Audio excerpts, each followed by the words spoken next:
A poor boy gives his blanket to a homeless man in the rain, but the next day a mansion driver shows up at his door. Before we continue, don't forget to subscribe to the channel, like the video, and comment where in the world you're watching from. Let's go. Tommy Wilson clutched the tattered blanket against his chest as the merciless rain soaked through his hair and patched clothes. His stomach growled, reminding him of the $5 in his pocket, his entire earnings after 12 hours of selling newspapers on the freezing street corners of the city. The money would barely buy his grandmother's medicine and some bread for dinner. The walk home had never seemed so long. Grandma Wilson's pneumonia had worsened that morning, her weak cough echoing through their small cabin as Tommy left before dawn. The doctor had been clear. Without medication, she wouldn't make it past the weekend. The 12-year-old boy tried to ignore his own shivers as his wet clothes clung to his skin, focusing only on reaching the pharmacy before it closed. The downpour intensified as Tommy turned the corner to the viaduct that served as his shortcut home. That's when he saw him. An elderly man huddled against the concrete wall, his gray beard dripping, skeletal body violently trembling under rags that could barely be called clothes. "You'll be all right, kid," said Jimmy, the newspaper vendor who had become Tommy's only friend, appearing out of nowhere and offering him a dry newspaper to cover his head. "Keep moving. That old man's been there for weeks. Probably won't last much longer anyway." Tommy felt something tighten in his chest. "Do you know him?" "Nobody does. Showed up after that storm last month. Doesn't talk to anyone." The old man's hands were blue-tinged. His eyes, closed against the rain, seemed sunken into his gaunt face. Tommy thought of his grandmother, alone in their cabin, waiting for him. "I've got to go, Jimmy. Grandma needs her medicine." "Sure, kid. Better hurry. Pharmacy closes in half an hour." Tommy took 2 steps forward before stopping. He looked down at the blanket in his arms, his only protection against the night's chill, and then back at the old man. Without second-guessing himself, he approached him.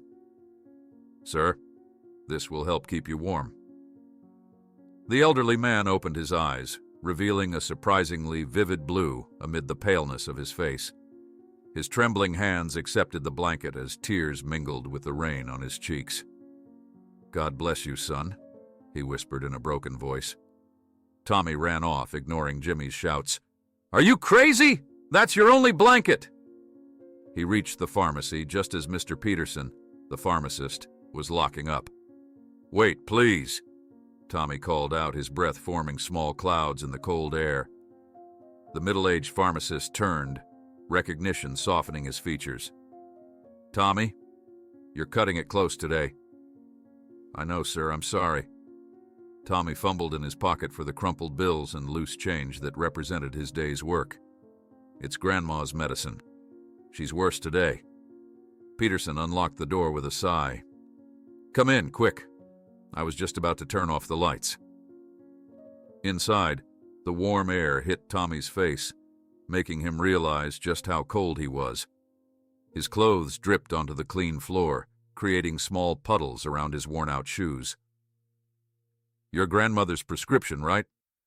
"That'll be $7, Peterson said, retrieving a small bottle from behind the counter. Tommy's heart sank as he counted his money a second time, desperate.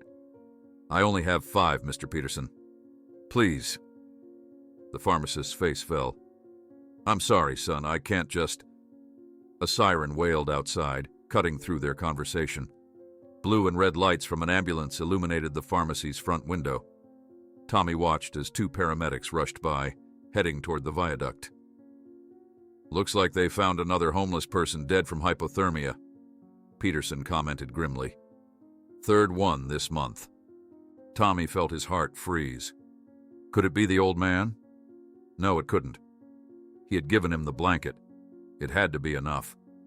The pharmacist studied Tommy's face, the worry lines no 12-year-old should have, the haunted look in his eyes, the way his thin frame shivered uncontrollably. "Look," Peterson said finally. "Take this for now." He handed Tommy a smaller vial. "It's not the full dose, but it'll help your grandmother through tonight. Bring the rest of the money tomorrow." "Thank you, sir." Tommy's voice cracked with relief.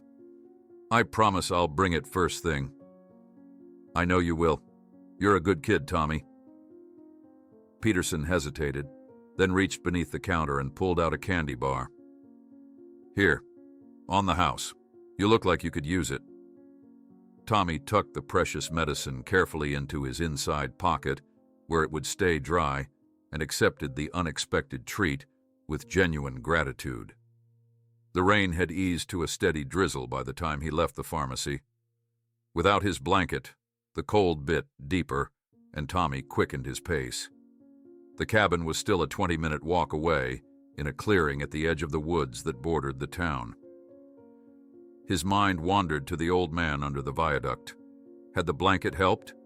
Was it the old man the paramedics were rushing toward, or someone else? The thought of his small gesture being insufficient weighed heavily on him. When Tommy finally pushed open the door to their one-room cabin, he was soaked through and trembling violently. "Tommy, you're drenched," Grandma Wilson exclaimed from her bed in the corner. Despite her weakness, concern animated her thin face. "Where's your blanket, child?"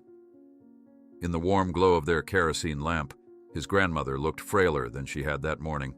Her silver hair stuck to her forehead, damp with fever sweat, and her breathing came in labored wheezes.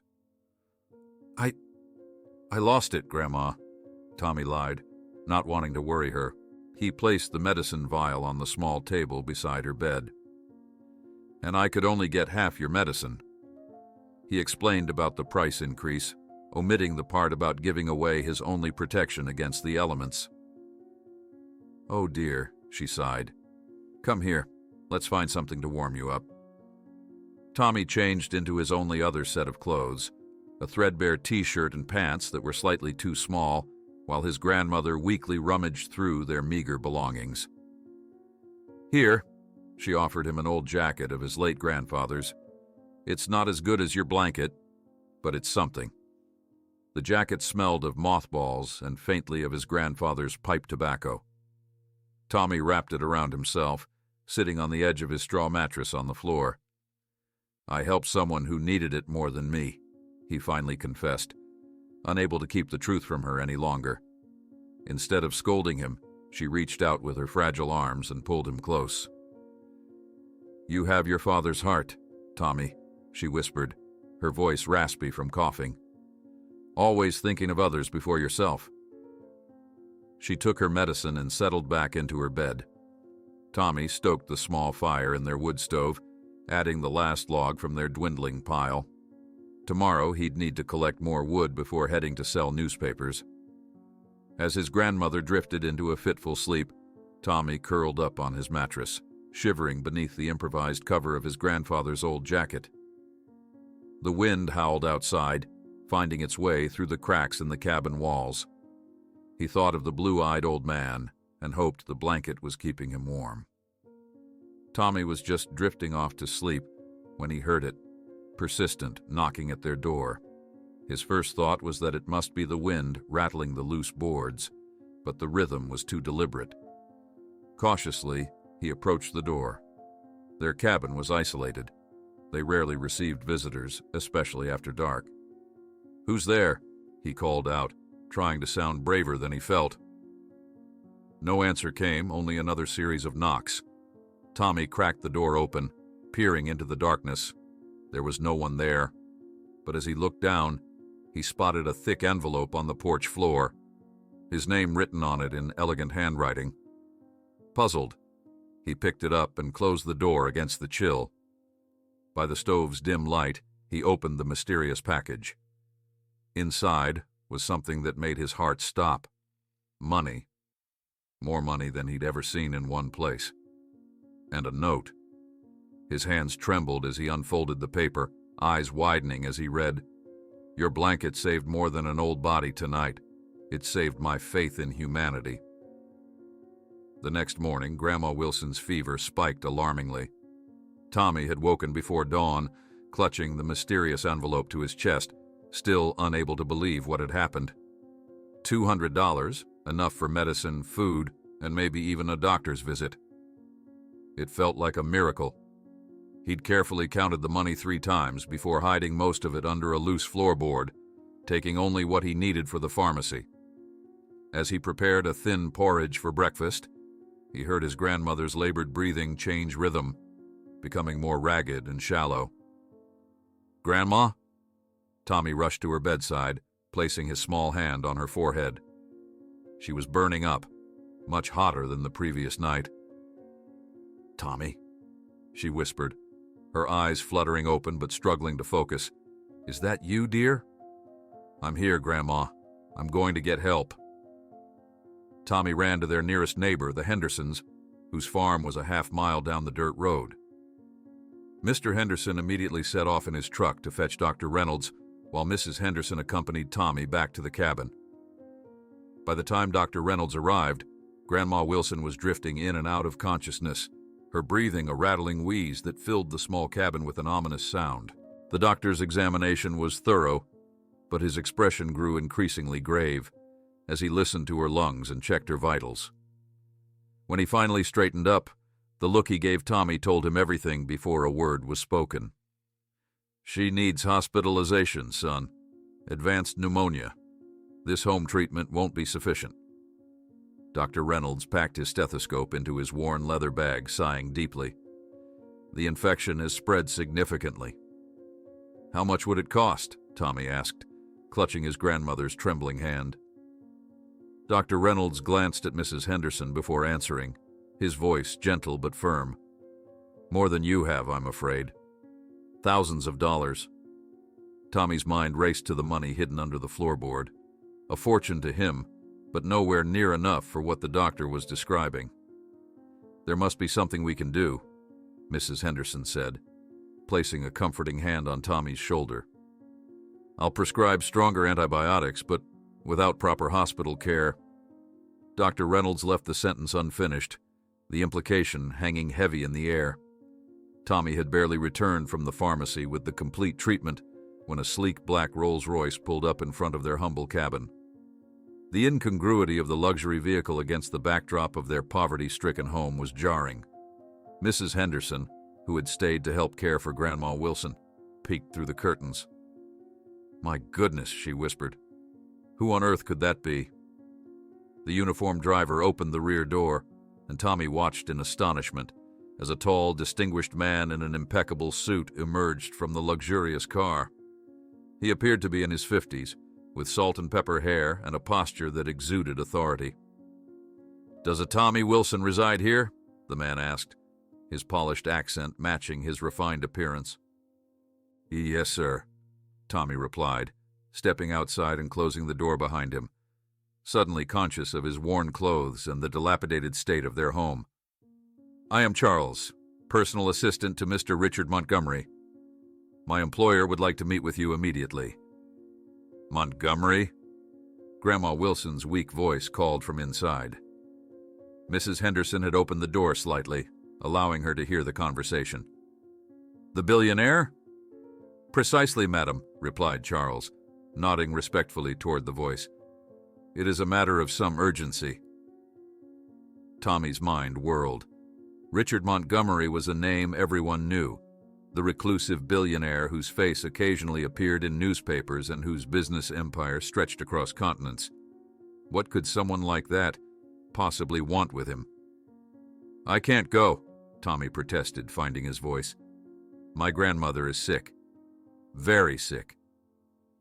Charles peered past Tommy, taking in the modest interior of the cabin, the elderly woman trembling in the bed, the medication bottles on the table. His expression remained neutral, but something flickered in his eyes, perhaps compassion. "Mr. Montgomery insisted this could change your lives, perhaps provide a solution to your current difficulties." "And why would a billionaire be interested in us?" Grandma Wilson asked, suspicion evident in her weak voice. "That Mr. Montgomery himself will explain," Charles answered enigmatically. The dilemma was cruel. Tommy didn't want to leave his grandmother, but the promise of help was too tempting to ignore. "Grandma, if there's any chance this could help us," Tommy began, turning toward her. She studied him from her bed, her eyes clearer now, despite her fever. "Go, dear," she murmured finally. "We have nothing to lose." Mrs. Henderson agreed to stay with Grandma Wilson while Tommy was gone. "I'll make sure she takes her medicine on time," she promised. The interior of the Rolls-Royce was like nothing Tommy had ever experienced. Soft leather seats, wood paneling that gleamed with polish, and a quiet luxury that made him acutely aware of his threadbare clothes and unwashed hair. During the journey through town, Tommy watched through the window as the neighborhoods gradually transformed from deteriorated to opulent. Abandoned buildings and cracked sidewalks gave way to manicured lawns and elaborate iron gates. His patched clothes felt increasingly inadequate with each passing mile. "May I ask why he wants to see me?" Tommy ventured after several minutes of silence. Charles's eyes met his in the rearview mirror. "Mr. Montgomery has his reasons, young man. He rarely misjudges people." The Montgomery mansion was larger than any building Tommy had ever seen. Immaculate gardens stretched for acres, and the main entrance resembled a palace from one of the few storybooks he'd read. The driveway alone was longer than the entire road leading to his cabin. Tommy fought the urge to press his nose against the car window like a child at a toy store. Instead, he sat up straighter, trying to project a dignity he didn't feel. Charles led him through corridors decorated with artwork that Tommy suspected cost more than he could earn in several lifetimes. Their footsteps echoed on marble floors as they approached a massive oak door. "He's waiting for you," Charles said, knocking softly before opening the door. The office was an enormous library. Bookshelves stretched from floor to ceiling, filled with leather-bound volumes. A fireplace large enough to stand in crackled with a welcoming blaze. Behind an antique desk sat a man of about 70, impeccably dressed in a tailored suit. When he raised his eyes, Tommy recognized the vivid blue that he had seen under the viaduct. "You!" Tommy exclaimed, unable to contain his shock. "Yes, me," Mr. Montgomery smiled, rising from his chair. He was no longer stooped and frail, but stood straight and commanding, though Tommy could now see signs of genuine age in his face. The lines around his eyes, the slight tremor in his hands. "But why?" Tommy managed to ask, his mind struggling to reconcile the homeless man from the viaduct with the billionaire before him. "Character test," Montgomery responded simply. "I do it occasionally. Disguise myself as homeless to see who has genuine compassion when they believe they have nothing to gain in return." Tommy felt manipulated, a sensation quickly turning to indignation. So it was all pretending? While real people are dying of cold? The billionaire's smile faltered. "An interesting perspective. But don't misunderstand, young man. I contribute millions to shelters and social programs annually. This experiment is something personal." "And what do you want from me now?" Tommy asked defensively, feeling out of his depth, but determined not to show it. "To help you and your grandmother, of course," Montgomery replied, returning to his seat and gesturing for Tommy to sit in the leather chair opposite the desk. "I overheard you mention medicine yesterday. Charles has informed me about her condition. I've already arranged for an ambulance and a private room at the city's finest hospital." Tommy felt dizzy with the sudden turn of events. "Why?" he asked, the simple question encompassing his confusion, suspicion, and hope. "You gave me your only blanket when you had nothing for yourself. That reveals the kind of person you truly are, Tommy. Exceedingly rare, believe me." The telephone on the desk rang abruptly. Charles, who had remained by the door, stepped forward to answer it, his expression growing pale as he listened. "Sir, it's from the hospital. The ambulance arrived at the Wilson residence, but—" Tommy felt the world spin. "But what? What happened to my grandmother?" "She suffered a severe respiratory crisis. She's on her way to the hospital, but the paramedics aren't optimistic." Tommy bolted for the door. "I need to get there now." Montgomery was already on his feet. "My helicopter will take us there in minutes." As they hurried through the mansion toward the helipad on the grounds, Montgomery explained his plans. Specialized treatment for Grandma Wilson, a new home for them both, education for Tommy through college and beyond. But Tommy barely heard him. His thoughts focused solely on whether he had exchanged his grandmother's life for a gesture of kindness to a man who didn't need it. The helicopter ride was a blur of anxiety. Tommy had never flown before, but the novelty was lost on him as he stared at his hands, silently praying that they wouldn't be too late. When they arrived at the hospital, they discovered that Grandma Wilson was in emergency surgery. Tommy collapsed into a chair in the waiting room, the reality of the situation crashing down on him. "She's the only family I have," he murmured, more to himself than to Montgomery. "If I hadn't left—" "Don't blame yourself," Montgomery placed a hand on his shoulder. "You left to try to save her." A doctor approached with a grave expression. "Family of Helen Wilson." Tommy rose on shaky legs, his heart racing. "I'm her grandson. I'm sorry to inform you that your grandmother experienced multiple respiratory failure. We've managed to stabilize her, but she's in an induced coma. The next 48 hours will be critical." As the doctor walked away, Tommy turned to Montgomery with anger flashing in his eyes. "Your money and power can't fix everything, can they? She might die, and I wasn't even there with her." "Tommy, No. Your character test might have cost her life. I should have been home, not impressing a billionaire who plays at being poor." Mr. Montgomery's face hardened for an instant before softening again. "You're right, Tommy. Completely right. Your grandmother had a severe respiratory crisis," the voice on the line said, as Tommy felt the world collapse beneath him. "The paramedics aren't optimistic about her chances." For 3 days, Tommy didn't leave his grandmother's side. The private hospital room, arranged by Montgomery, was spacious and filled with medical equipment that beeped and hummed constantly, monitoring Grandma Wilson's every breath and heartbeat. The billionaire had provided an extra bed in the room for Tommy, ensuring that all his needs were met. Meals delivered, fresh clothes brought by Charles, even school books so he wouldn't fall behind.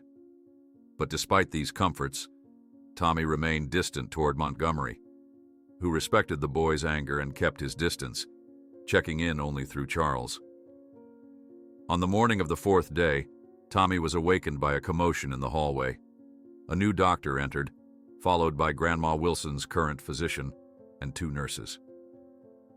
"Tommy, this is Dr. Markowitz," the hospital doctor explained. "He's a pulmonary specialist from Johns Hopkins. Mr. Montgomery had him flown in specifically for your grandmother's case." Tommy nodded numbly, watching as the specialist examined his grandmother's charts and conducted his own evaluation. Dr. Markowitz spent nearly an hour with Grandma Wilson, listening to her lungs, reviewing her test results, and consulting with the other medical staff in hushed tones. When he finally finished, he gestured for Tommy to join him in the corridor outside. The boy followed, his heart pounding with dread. "Your grandmother's condition is extremely serious," Dr. Markowitz began, his voice gentle but direct. "The infection has damaged her lungs extensively." Tommy swallowed hard. "Is she going to survive, doctor?" The specialist's expression turned grave. "I want to be honest with you, Tommy. The damage is severe, and the treatments we're using are having limited effect. But there must be something else you can do," Tommy pleaded. Dr. Markowitz hesitated before responding. "There is an experimental treatment that could help. But what? It's an unapproved procedure, currently only available in Switzerland. It uses stem cells to regenerate lung tissue, and the results in similar cases have been promising." The doctor paused. "The problem is that it would cost approximately $1 million, and there are no guarantees of success." Tommy felt the floor disappear beneath his feet. $1 million. Even with Montgomery's help, it was an absurd amount. How long does she have without this treatment? Tommy asked, his voice barely audible. Days, perhaps a week. The doctor placed a comforting hand on Tommy's shoulder before leaving him alone with the devastating news. Tommy leaned against the wall, closing his eyes as tears threatened to spill. As the specialist walked away, Charles approached. His usual crisp efficiency was tempered with genuine sympathy. Mr. Montgomery would like to see you in his office at the hospital if possible, he said softly. He has an office here? He's arranged a temporary one, 3rd floor, East Wing. Tommy hesitated, thinking of his grandmother lying unconscious in her room. I don't want to leave her alone. The nurses will call immediately if there's any change, Charles assured him. It won't take long. The makeshift office was smaller than Montgomery's palatial workspace at the mansion, but no less imposing. Fine art had been brought in, an antique desk installed, and plush carpeting laid down. Montgomery was on the phone when Tommy entered, speaking rapidly into the receiver. Yes, transfer the money immediately. The jet should be ready in 3 hours. He hung up and looked at Tommy. I'm arranging everything to take your grandmother to Zurich. The treatment will begin tomorrow. Tommy stood speechless, the words struggling to form. $1 million? Why? Consider it repayment for the blanket. Montgomery smiled. But the humor didn't reach his eyes. Tommy could see the genuine concern there. Nobody gives $1 million for an old blanket. Tommy, you gave me everything you had when you thought I was nothing. That's rare in this world. I believe in rewarding genuine kindness. An employee rushed in before Tommy could respond. Mr. Montgomery, there's a problem. Mr. Patterson is here. A corpulent man burst into the room before Montgomery could reply. Montgomery, what the hell are you doing? The board is furious. Tommy, this is Gerald Patterson, my CFO. Gerald, this is Tommy Wilson. Patterson examined Tommy with undisguised disdain. The kid from the project? He turned back to Montgomery. Is this why you're spending $1 million on experimental treatment and postponing the crucial vote? Gerald, this isn't the time. It's exactly the time. The board is considering a motion to temporarily remove you due to erratic behavior. First the homeless disguises, now this. Tommy felt himself shrinking. Am I causing problems for you? No, Tommy. Gerald is exaggerating. Exaggerating? Patterson brandished a tablet. Your stocks have fallen 15% since you started these character tests. Shareholders are concerned you're losing your mind at 70. My sanity is not in question, Montgomery replied coldly. No? You find a random boy and suddenly want to name him your heir? Heir? Tommy gasped. Montgomery sighed. It was supposed to be a surprise. I don't have children, Tommy. I was considering... He shot a furious glance at Patterson. This is a matter for another time. There is no other time, Patterson insisted. The board votes tomorrow. If you go ahead with this $1 million treatment and your plans for this boy, you'll likely lose control of the company you built. Tommy felt the weight of the situation crushing him. Montgomery could lose everything because of him. I can't accept this, he said finally. I can't let you risk everything for my grandmother. Tommy, it's not that simple. An alarm sounded in the corridor. A nurse flung open the door. Mr. Wilson, your grandmother is in cardiac arrest. Tommy ran through the corridors, Montgomery close behind. They arrived in time to see the medical team trying to resuscitate her. Clear, shouted the doctor, applying the defibrillator to Grandma Wilson's frail chest. Tommy watched in horror as her body jerked with the electrical current. Once, twice, 3 times the doctor tried before the continuous beep transformed into a stable but weak heart rhythm. We've stabilized her, but she won't survive another crisis like this, the doctor explained, wiping sweat from his brow. Without specialized treatment, I fear it's only a matter of time. Back in the corridor, Tommy confronted Montgomery. If you lose your company trying to help us, I'll never forgive myself. Some things are more important than business, Tommy. But this is your life's work. I can't let you sacrifice that. Patterson approached again, his expression smug. The board will agree to postpone the vote if you attend the meeting tomorrow and reconsider this investment. Montgomery looked torn. Tommy made the decision for him. Mr. Montgomery, I appreciate everything you've done, but we can't accept any more of your help. You've done enough. Tommy, don't be foolish. Your grandmother needs... My grandmother wouldn't want someone to lose everything because of her. Neither do I. That night, Tommy sat beside his unconscious grandmother, holding her fragile hand. The rhythmic beeping of the heart monitor provided a soundtrack to his misery. I'm sorry, Grandma, he whispered. I thought I'd found a magical solution for us, but nothing is that simple. He studied her face, the lines of hardship etched deeply, the gray hair that had once been vibrant auburn like his own.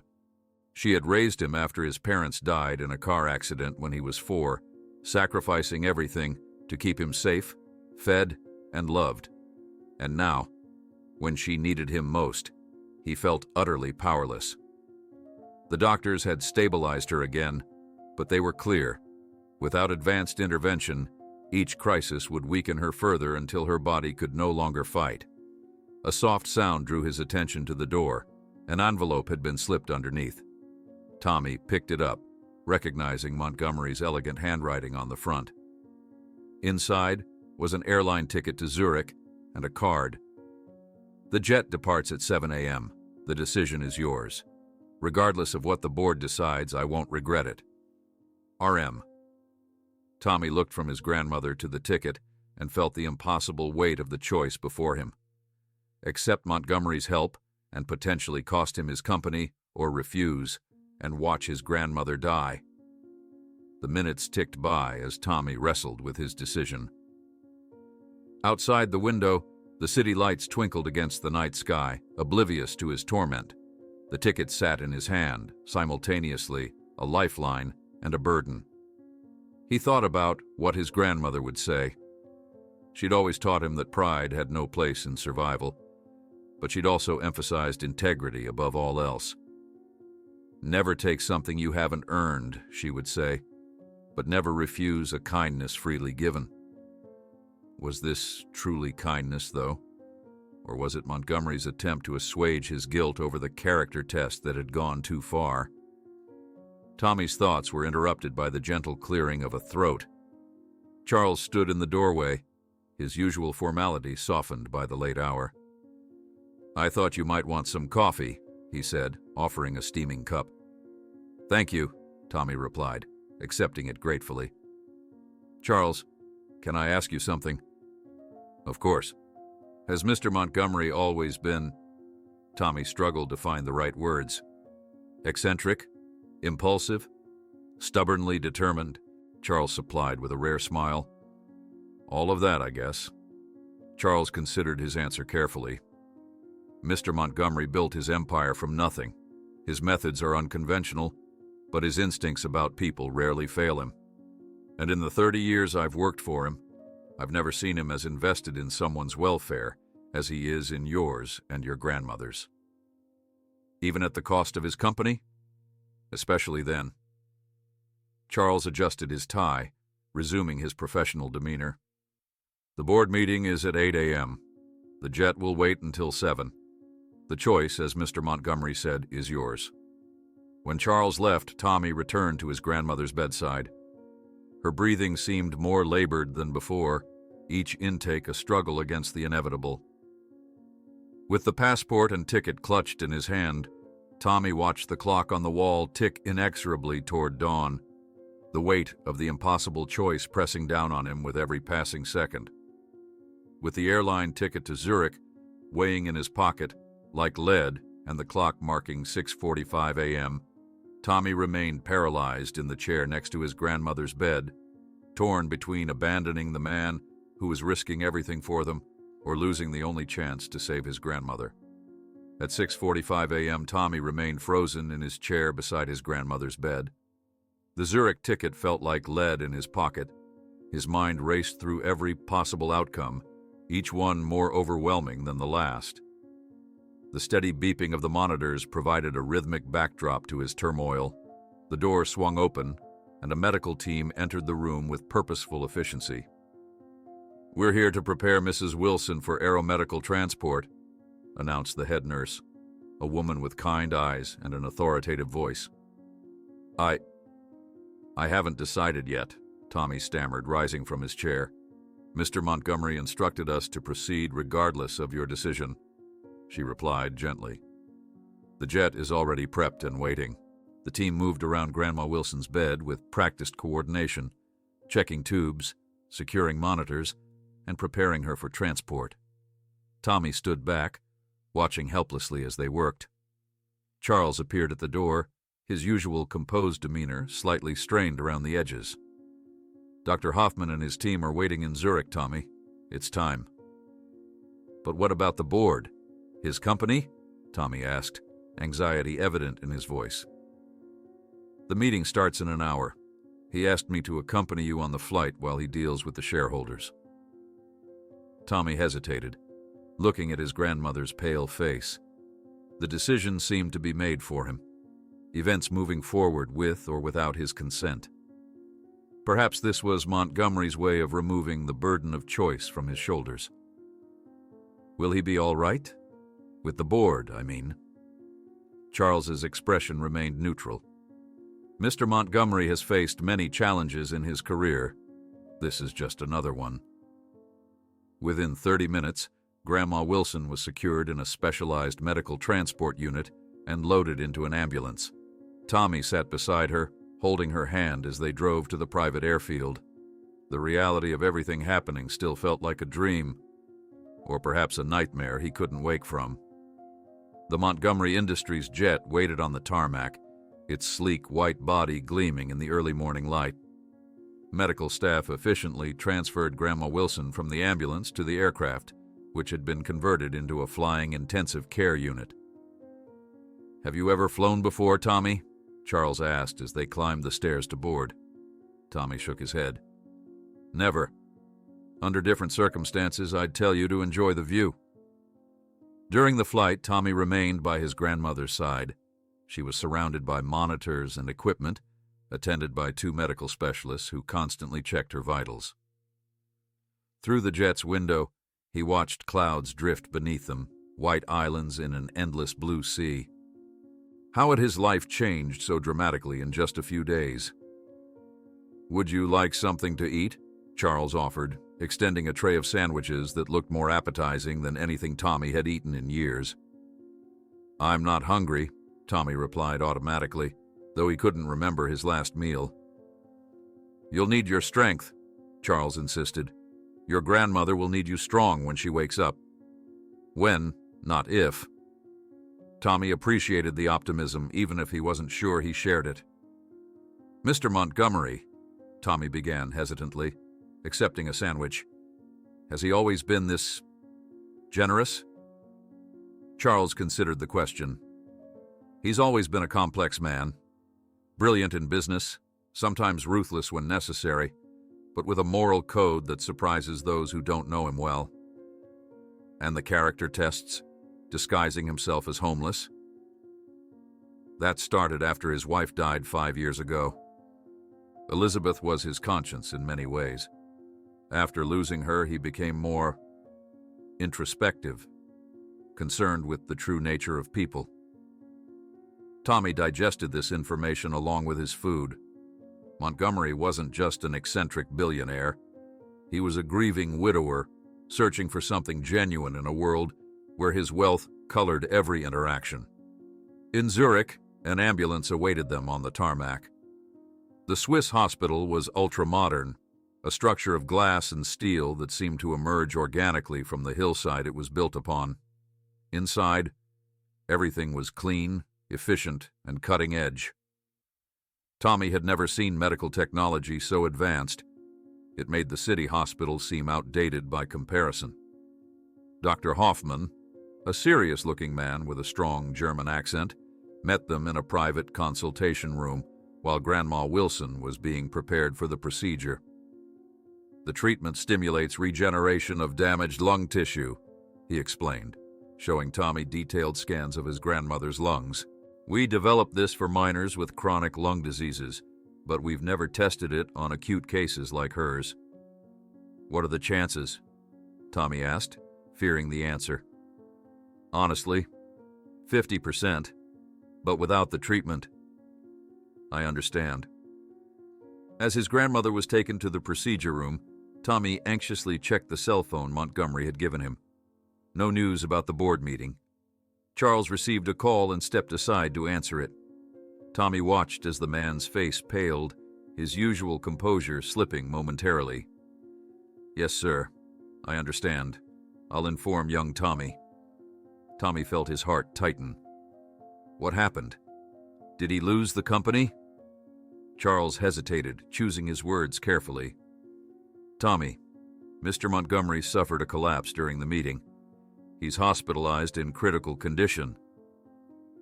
The world seemed to drop from beneath Tommy's feet. Was it my fault? No, absolutely not. Apparently, he's been suffering from heart problems for years, but refused to slow down. We need to go back. Mr. Montgomery left explicit instructions. Your priority is to stay with your grandmother, and there's more. If anything happens to him, all arrangements for both of you are already legalized. Education, housing, medical care, everything is guaranteed regardless of what happens to him or the company. Tommy sank into a chair, overwhelmed. He planned for everything. He always does, Charles replied softly. The following hours passed in a blur. Grandma Wilson's procedure lasted 4 agonizing hours. Tommy alternated between pacing the waiting room and sitting with his head in his hands, praying to a God he wasn't sure he believed in anymore. When Dr. Hoffman finally appeared, he looked exhausted but satisfied. The procedure was a technical success, he announced. Now we must wait to see if the body responds as we hope. When will we know? Days, perhaps. The stem cells need time to integrate and begin regeneration. Tommy's wait was torturous. He divided his time between checking for updates about Montgomery and watching his grandmother's monitors. On the second day, he received conflicting news. Montgomery was stable, but the board had voted to temporarily remove him from the presidency. What does that mean for him? Tommy asked Charles during their daily check-in call.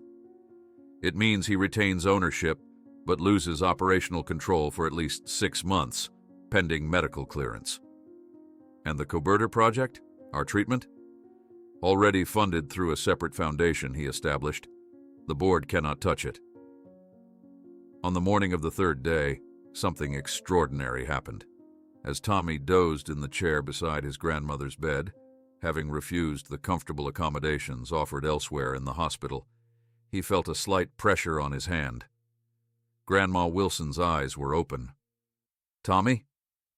Her voice was weak but clearer than it had been in weeks. Grandma! Tommy grasped her hand, tears streaming down his face. You're back! Dr. Hoffman, called immediately, was amazed by the results. Incredible! The pulmonary regeneration is progressing much faster than we predicted. Tests confirmed what seemed impossible just days before. The experimental treatment was working. Grandma Wilson's lungs were healing, the damaged tissue regenerating at an unprecedented rate. Is this normal? Tommy asked as Dr. Hoffman reviewed the latest scans. Nothing about this is normal, the doctor replied with uncharacteristic emotion. It's extraordinary. Your grandmother may be our most successful case yet. Grandma Wilson's recovery in the weeks that followed astounded the medical team. What should have taken months happened in weeks. She progressed from barely conscious to sitting up, from labored breathing to nearly normal respiration. Tommy remained by her side, taking online classes arranged by Charles. 1 month after the procedure, Montgomery himself appeared at the Swiss hospital. He was thinner and somewhat frailer, but his vivid blue eyes were as penetrating as ever. Mr. Montgomery! Tommy ran to embrace him, previous anger forgotten. You're okay. It takes more than a few nervous shareholders and a stubborn heart to bring me down, the billionaire smiled. How is your grandmother? See for yourself. Tommy pointed to Mrs. Wilson, who was sitting in a chair by the window reading a book, something unthinkable weeks before. Montgomery approached her respectfully. Mrs. Wilson, it's a pleasure to finally meet you while you're conscious. She studied him with shrewd eyes. So you're the billionaire my grandson helped, thinking you were homeless? Guilty as charged, he admitted, and you risked your company and health to help us? Some gambles are worth taking, ma'am. She smiled. At least Tommy has good taste in choosing who to help. Montgomery laughed. And for a moment, Tommy saw not the powerful billionaire or the frail old man from under the viaduct, but simply a human being who had found something genuine in a world of transactions and ulterior motives. As Montgomery turned to leave, promising to return the next day, Tommy caught a glimpse of a future he hadn't dared imagine before. One where his grandmother was healthy, where education and opportunity weren't distant dreams, and where a simple act of kindness had created ripples that transformed multiple lives. That evening, as Tommy helped his grandmother back to bed after her daily walk around the hospital floor, she took his hand. Tommy, she said, her voice growing stronger each day, sometimes the most valuable things we give away come back to us in ways we never expected. He nodded, thinking of a tattered blanket offered on a rainy night, and all that had followed from that simple gesture. After 3 days of agonizing waiting, alternating between checking for updates about Montgomery and watching his grandmother's monitors, Tommy saw something that had seemed impossible. Her eyes slowly opened, and her weak voice called his name. Grandma Wilson's recovery astounded everyone at the Swiss hospital. Dr. Hoffman could barely contain his excitement during his daily examinations, frequently calling in colleagues to observe what he called a medical miracle in progress. The regeneration rate is unprecedented, he explained to Tommy one morning, pointing to the latest scans. Normal lung tissue is replacing the damaged areas at a rate we've never documented before. Each day brought visible improvements. Within a week, Grandma Wilson could sit up unassisted for hours. By the end of the second week, she was taking short walks around her room. The third week saw her walking the hospital corridors, leaning on Tommy's arm, but growing steadier with each attempt. Your grandmother is rewriting our medical textbooks, Dr. Hoffman told Tommy during one of their consultations. We're documenting everything, with her permission, of course. Tommy divided his time between caring for his grandmother and anxiously checking for updates about Montgomery. Charles provided daily reports, but the news was mixed. Montgomery was medically stable, but his corporate situation had deteriorated. The board voted 8-3 to temporarily remove him from the presidency, Charles explained during one of their video calls. He retains his ownership stake, but operational decisions are now in the hands of an interim committee headed by Patterson. What does that mean for Mr. Montgomery? Tommy asked, worried. It means he's fighting on 2 fronts, regaining his health and regaining his company. But don't worry about that. He's faced worse challenges. As Grandma Wilson grew stronger, she began asking more questions about everything that had happened. Tommy had initially given her an abbreviated version of events, not wanting to overwhelm her during early recovery. Now, sitting by the window overlooking the Swiss Alps, she was ready for the full story. So this Montgomery fellow was disguised as a homeless man when you gave him your blanket? She asked, her voice stronger than it had been in months. Yes, Tommy confirmed. He does these character tests, looking for genuine kindness. She considered this. Unusual hobby for a billionaire. Charles said it started after his wife died. I think he was looking for something real in a world where everyone wants something from him. Grandma Wilson's eyes softened. And he found it in you. Tommy blushed. I just did what you taught me to do. And now he's lost control of his company because he helped us? Her brow furrowed with concern. Temporarily, Tommy emphasized. And he says he doesn't regret it. She reached for his hand. "I've lived long enough to know that when people show you who they are, both the good and the bad, believe them. This Montgomery showed you who he is twice, once as a helpless old man, and once as a powerful billionaire. And he was the same person both times, wasn't he?" Tommy nodded, never having thought of it that way before. The following days fell into a routine. Mornings were for medical treatments and examinations. Afternoons were for what Dr. Hoffman called gentle rehabilitation exercises. Evenings were for online schooling, arranged by Charles and far more comprehensive than anything Tommy had experienced before. "You're catching up remarkably fast," his online tutor commented during one session. "At this rate, you could apply for early college admission next year." College had always been an impossible dream for Tommy. Now it was discussed as an inevitability. On the 4th week after the procedure, Dr. Hoffman announced that Grandma Wilson could begin brief outings outside the hospital.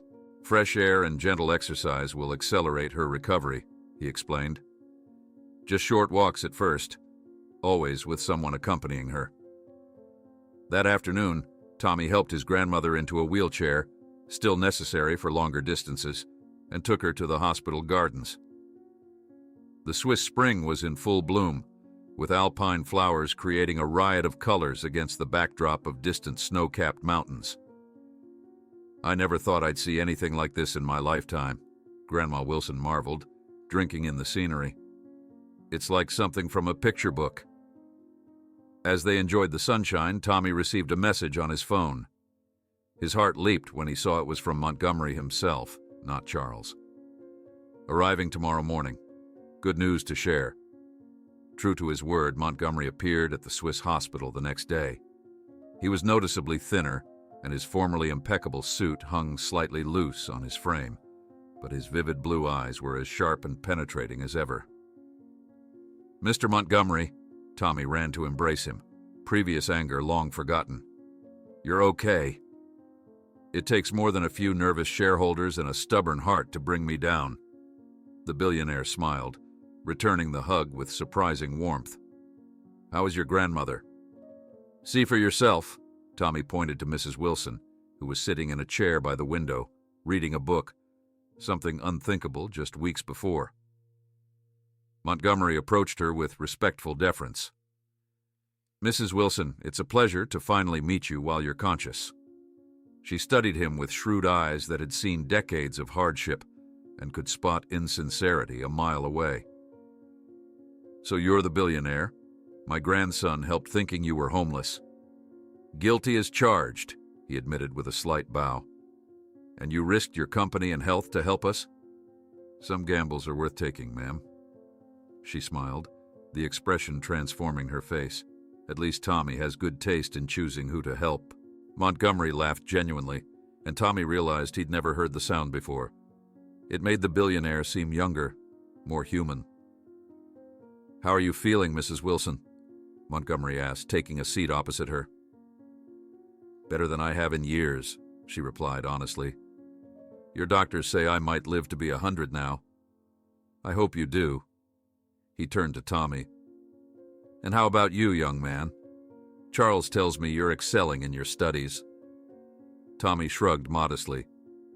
"It's easier when you have actual books and teachers." "Don't let him fool you," Grandma Wilson interjected.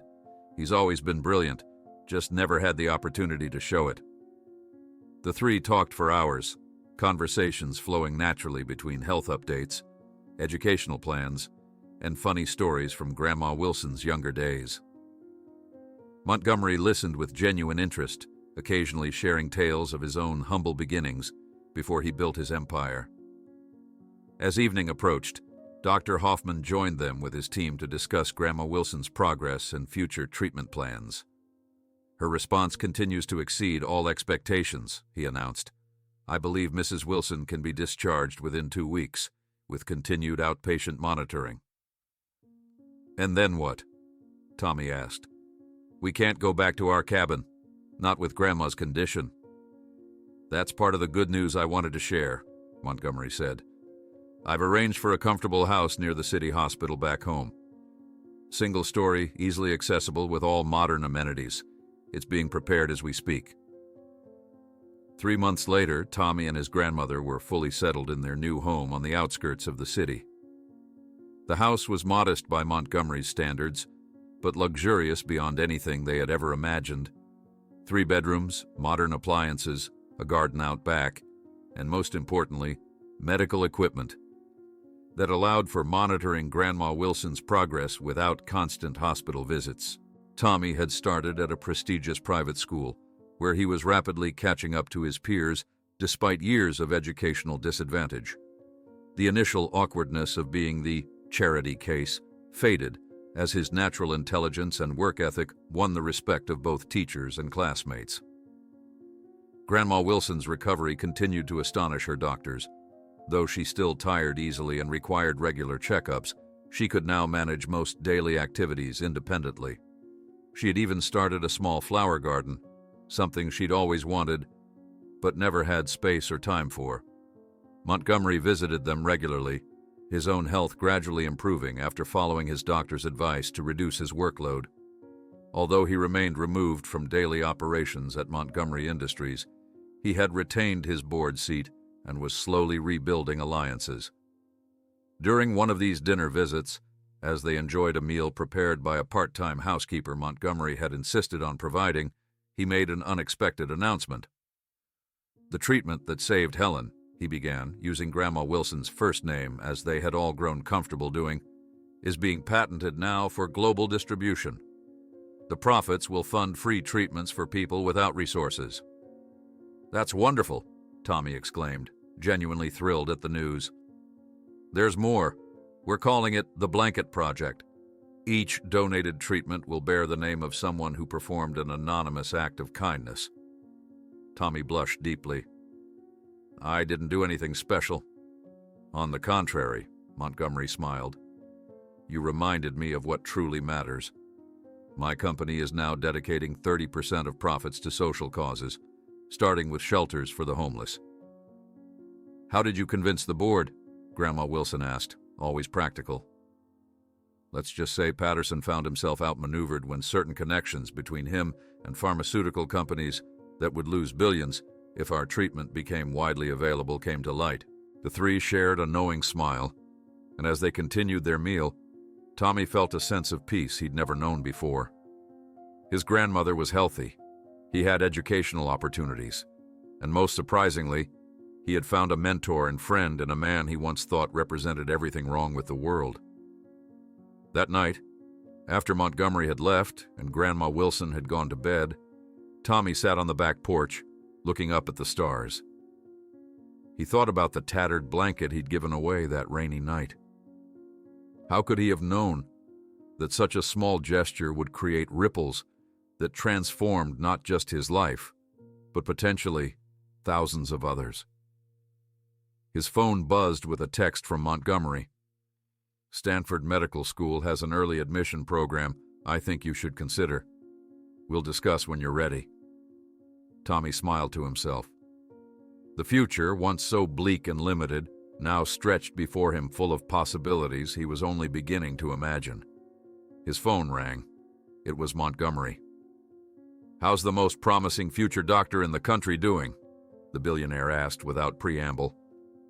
"Just trying to follow the example of an old friend," Tommy replied warmly. "I still think you gave too much for an old blanket," Montgomery teased. Tommy smiled, watching the stars twinkle above their new life. "I think we both know it was never about the blanket." Tommy adjusted his tie nervously as he approached the renovated office building that housed Montgomery Industries headquarters.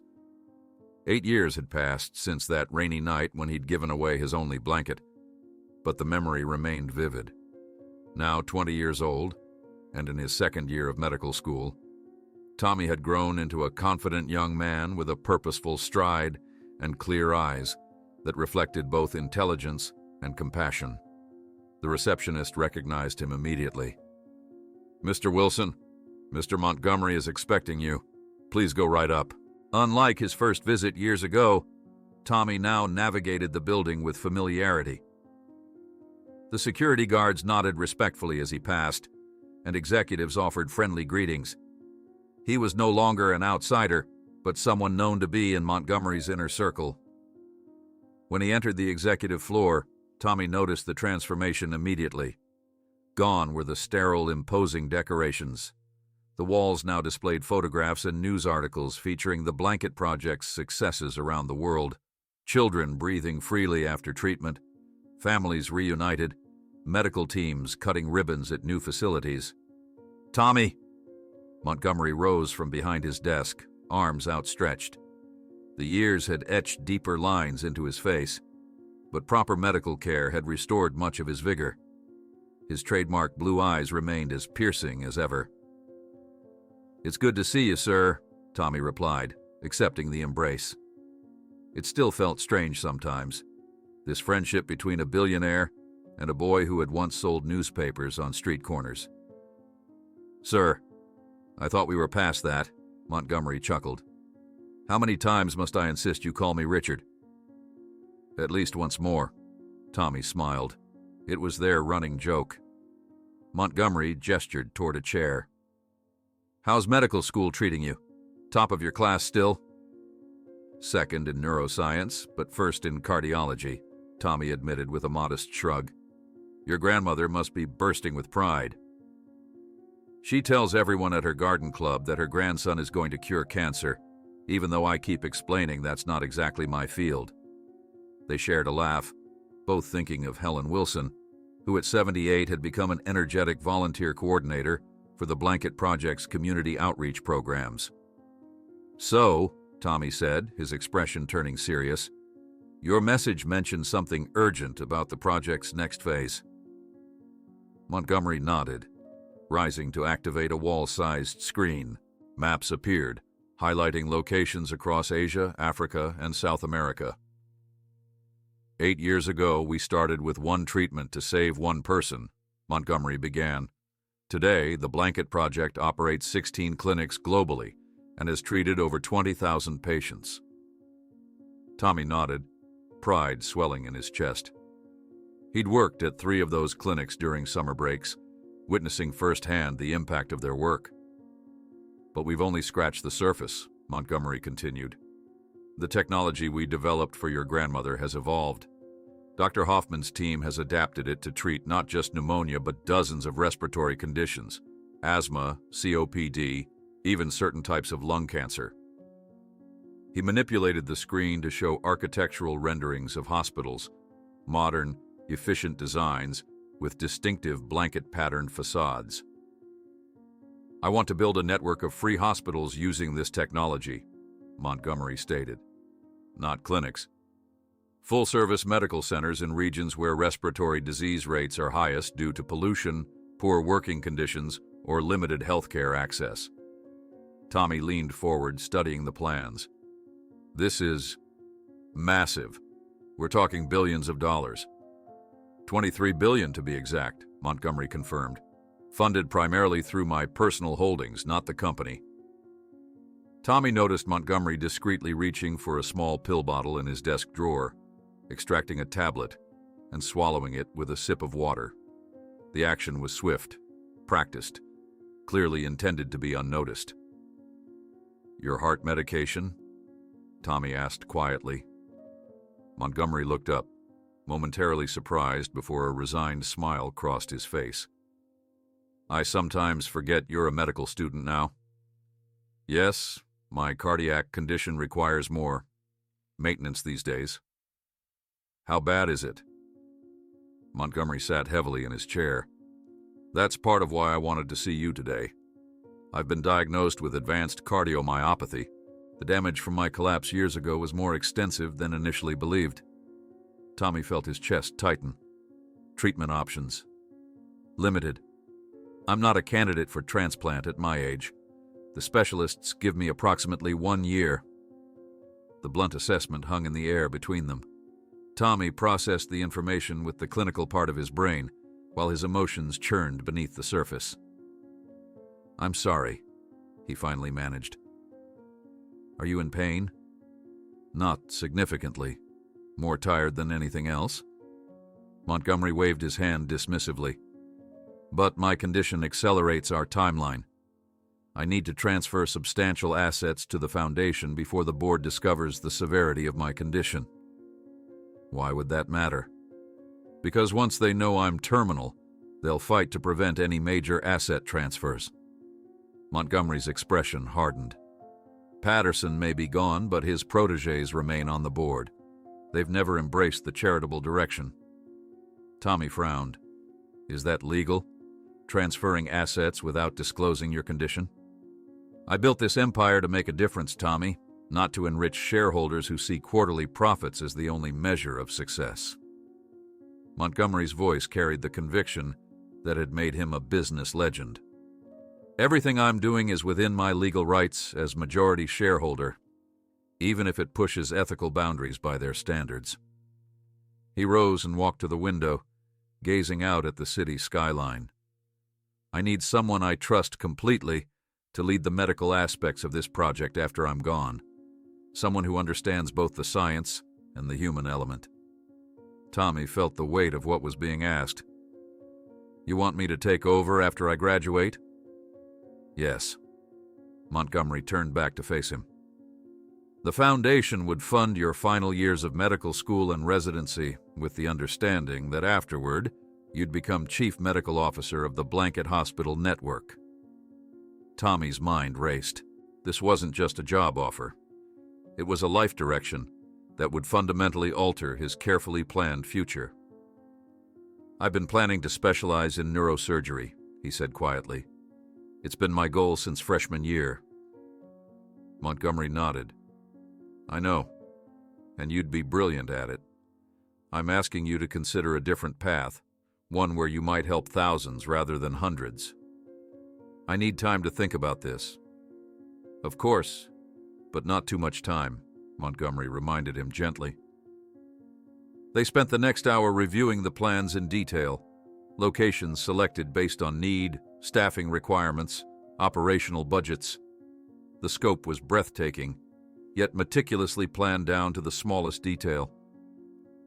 Would you like to see our prototype? Montgomery asked when they finished. There's already a prototype? A small one, yes, just 15 minutes from here. The blanket clinic occupied what had once been an abandoned warehouse in one of the city's poorest neighborhoods. Outside, children played in a newly constructed playground, while parents chatted on benches under shade trees. The building itself was modest, but immaculately maintained, with the now familiar blanket pattern adorning its entrance. Inside, Tommy was struck by the contrast with typical public health facilities. Though not luxurious, everything was clean, functional, and designed with patients' dignity in mind. Colorful murals decorated treatment rooms, comfortable seating filled waiting areas, and the latest medical equipment was visible in examination rooms. We serve about 60 patients daily here, Montgomery explained, as they toured the facility. Most couldn't afford medical care otherwise. Staff and patients greeted Montgomery with genuine warmth. Many stopped to thank him personally, some embracing him with the familiarity of old friends, rather than the deference usually shown to billionaires. In the pediatric section, Tommy observed a young doctor treating a little girl with severe asthma, using a scaled-down version of the technology that had saved his grandmother. Without this treatment, she would have been hospitalized 5 or 6 times this year, the doctor explained. Now she can play sports, sleep through the night, be a normal kid. The girl's mother added tearfully, "Before the blanket clinic, I had to choose between her medication and our rent some months. Now I don't have to choose." As they left the clinic, Montgomery asked simply, "Do you see now what we could replicate globally?" Tommy nodded, overwhelmed by the implications. That evening, Tommy sat with his grandmother in their comfortable living room, explaining Montgomery's proposal. She listened attentively, her wise eyes studying his expression. "You're conflicted," she observed when he finished. "I've worked so hard toward neurosurgery," Tommy admitted. "It's been my focus for years." "Why did you choose neurosurgery initially?" she asked. Tommy considered the question. Because it's challenging, precise, because neurosurgeons save lives that would be lost otherwise. She nodded. And this blanket hospital network wouldn't save lives? It would save more, potentially, but differently, less directly. Is that the real issue then? You want the immediacy of saving one life with your hands rather than thousands through your leadership? Tommy looked up, startled by her insight. Maybe. Is that selfish? Helen Wilson took his hand in hers, the same hands that had once trembled with pneumonia, now strong and steady. It's human, but consider this. That night when you gave away your blanket, you weren't thinking about changing the world. You just wanted to help one shivering old man. Look what came from that. Tommy's phone buzzed with an urgent message from Montgomery. As he read it, his face paled. "The council has discovered my condition," the message read. "They're moving to freeze all my assets and halt the blanket project. We need to act now." Tommy raced through the corridors of Montgomery Industries headquarters, his heart pounding as he weaved between startled employees. The urgency of Montgomery's message propelled him forward with single-minded determination. He hadn't even taken time to change out of his medical school scrubs after receiving the text during an anatomy lab. When he reached the executive floor, he found the atmosphere charged with tension. 2 security guards stood outside the main conference room, their expressions grim. Charles, looking more disheveled than Tommy had ever seen him, intercepted him before he could reach the door. "Thank goodness you're here," the normally unflappable assistant said, his voice low. "It's worse than we anticipated." Inside the conference room, Tommy was met with a tableau that resembled a battlefield more than a corporate meeting. On one side sat Montgomery with his core legal team, documents spread before them in organized chaos. Across the table, Patterson, reinstated as interim CEO during Montgomery's illness, led a group of stern-faced executives and sharp-suited lawyers. The room fell silent as Tommy entered. Montgomery's face brightened momentarily, while Patterson's lips curled in barely concealed disdain. "Ah, the young protege arrives," Patterson remarked coldly. "Mr. Montgomery, is there a medical reason to include a student in a confidential board matter?" Montgomery rose slowly, his movements measured to hide any physical weakness. "Tommy is here at my request, as a consultant, to the Blanket Project Foundation. A project that's currently under financial review," Patterson countered, tapping a stack of spreadsheets. "Which brings us back to our discussion." Tommy took a seat beside Montgomery as Patterson launched into a presentation displayed on the wall screen. Charts and graphs illustrated what Patterson called concerning financial allocations and unsustainable charitable diversions. "The Blanket Project has consumed over $3 billion in the past 3 years, Patterson declared, pointing to a particularly steep curve. Resources that could have been allocated to shareholders or research directly benefiting company growth. "Those funds were primarily from my personal accounts," Montgomery interjected calmly. "Accounts tied to company performance," Patterson shot back. "And now you're proposing to commit an additional $20 billion to these hospitals? The board cannot allow such irresponsible financial management." "Cannot allow?"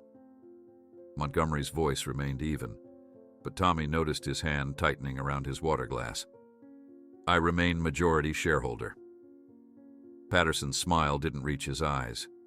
"A majority shareholder whose medical condition raises serious questions about decision-making capacity, which brings us to our proposal." The terms were brutally simple. Montgomery could maintain the existing Blanket Project operations if he relinquished all control over the company immediately, rather than following the phased transition previously negotiated. Any expansion of the project would be subject to board approval Patterson clearly had no intention of granting. When the meeting adjourned for a brief recess, Montgomery led Tommy to his private office, locking the door behind them. "This is worse than I expected," Tommy said, watching with concern as Montgomery sank heavily into his chair. "Not entirely unexpected," Montgomery replied, retrieving a file from his desk safe. That's why I've been preparing contingencies. He spread several documents across his desk. These link Patterson directly to Nexus Pharmaceuticals and Archer Medical Supplies, companies that stand to lose billions if our treatment becomes widely available at low or no cost.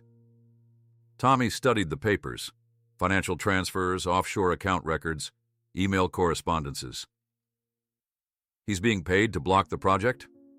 Not directly. It's more elegant than that. He has substantial stock options that vest only if these companies maintain their current market position. Montgomery tapped another document. Patterson's son-in-law is also senior VP at Nexus. So what's the strategy? We expose the conflict of interest before the final vote. We have 3 days to build our case and secure enough board support. Montgomery paused, studying Tommy's face. But there's significant risk involved. Patterson has powerful allies. This will get ugly. Tommy hesitated. I'm a medical student, not a businessman or lawyer. I don't know how I can help with corporate politics. You understand the human impact better than anyone, the medical specifics, the lives at stake. Montgomery leaned forward. Sometimes in battle, the most important voice is the one that reminds everyone what they're fighting for. Before Tommy could respond, Montgomery grimaced suddenly, clutching his chest. His breathing became labored, face paling alarmingly. Your medication, Tommy said, immediately shifting into medical mode. He located Montgomery's pills in his desk drawer and administered one, helping him drink water. Just give me a moment, Montgomery managed between painful breaths. The office phone rang, its sharp trill cutting through the tense silence. It was a critical call from a key investor whose support they needed. Montgomery attempted to answer but couldn't speak through the pain. Without thinking, Tommy took the phone. This is Tommy Wilson, Mr. Montgomery's associate with the Blanket Project. Mr. Montgomery is momentarily unavailable. For the next 10 minutes, Tommy found himself improvising arguments about the project's importance and long-term value, drawing on his medical knowledge and first-hand experiences in the clinics. When he hung up, Montgomery was watching him with a mixture of surprise and approval. You just secured support from one of our most conservative investors, he said, his breathing steadier now. Perhaps you understand more about this world than you realize. The next 2 days became a blur of strategy sessions, legal consultations, and outreach to potentially sympathetic board members. Tommy canceled his classes, calling in favors from classmates to share notes. His grandmother stepped in to help, her natural warmth and compelling personal story proving effective with several board members during informal meetings. Their most promising ally emerged unexpectedly. Maya Castillo, an investigative journalist who had been researching pharmaceutical pricing practices, agreed to meet them in a quiet cafe away from corporate eyes. I've been tracking Nexus for 18 months, she explained, sliding a flash drive across the table. They've been systematically acquiring patents and suppressing alternative treatments. Your project threatens their entire business model. Will you publish your findings before the vote? Montgomery asked. Maya shook her head. I need another week to verify some sources, but I can provide you with the confirmed materials to use in your presentation. As they left the cafe, Tommy noticed a black SUV idling nearby. He thought nothing of it until later that evening when he was walking to his car in the hospital parking garage after checking on a patient from the Blanket Clinic. A large figure stepped from the shadows, and Tommy recognized Patterson. You're in over your head, boy, Patterson said, his voice echoing in the concrete structure. You think you understand this world because Richard took a shine to you? You're nothing but a street kid who got lucky. Tommy stood his ground. I understand enough to know what's really driving your opposition. Patterson stepped closer. Let me explain something. Companies like Nexus employ thousands of people. Their research budgets advance medical science. Their shareholders include pension funds that support millions of retirees. The systems that exist work. They work for those who can afford them, Tommy countered. That's how the world functions. Richard used to understand that before he became sentimental. Patterson's eyes narrowed. Take some advice. Walk away now. Medical school is expensive. We could ensure your future is very comfortable. The implied bribe hung in the air between them. Tommy thought of the hungry, desperate child he'd once been, how easily he might have been tempted by such an offer. My future is already comfortable, Mr. Patterson, he replied evenly. My conscience is what I'm concerned with now. Patterson's expression hardened. Then you'll fall with him. Tommy's phone rang as he reached his car. It was Charles, his voice uncharacteristically panicked. The board has moved the vote to tomorrow morning. Patterson claims it's due to scheduling conflicts, but we're completely unprepared. Most of our supporting materials aren't ready. Tommy drove directly to Montgomery's penthouse, where they worked through the night, reshaping their strategy.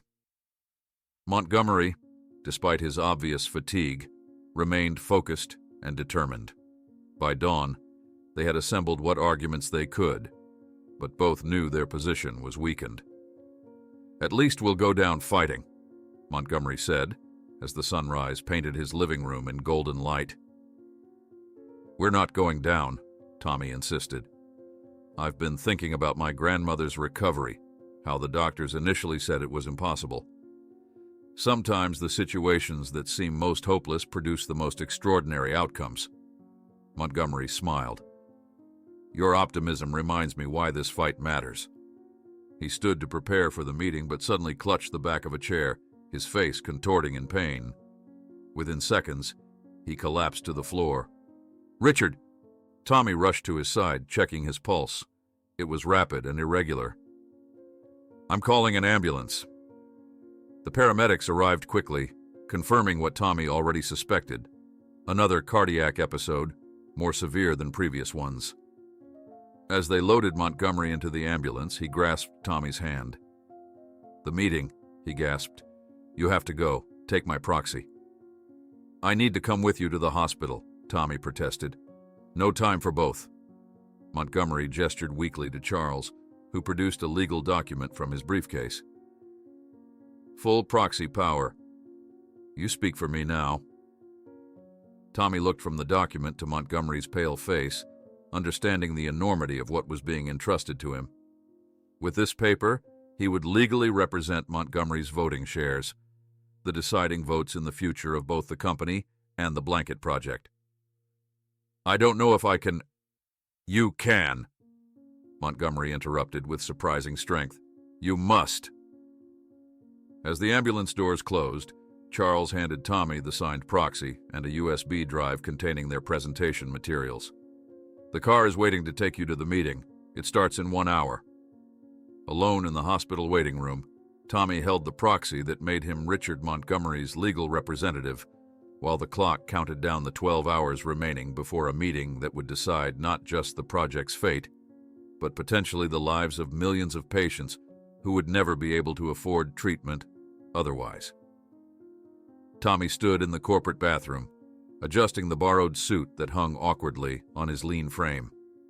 The sleeves extended past his wrists, and the shoulders were too broad, making him look like a child playing dress-up.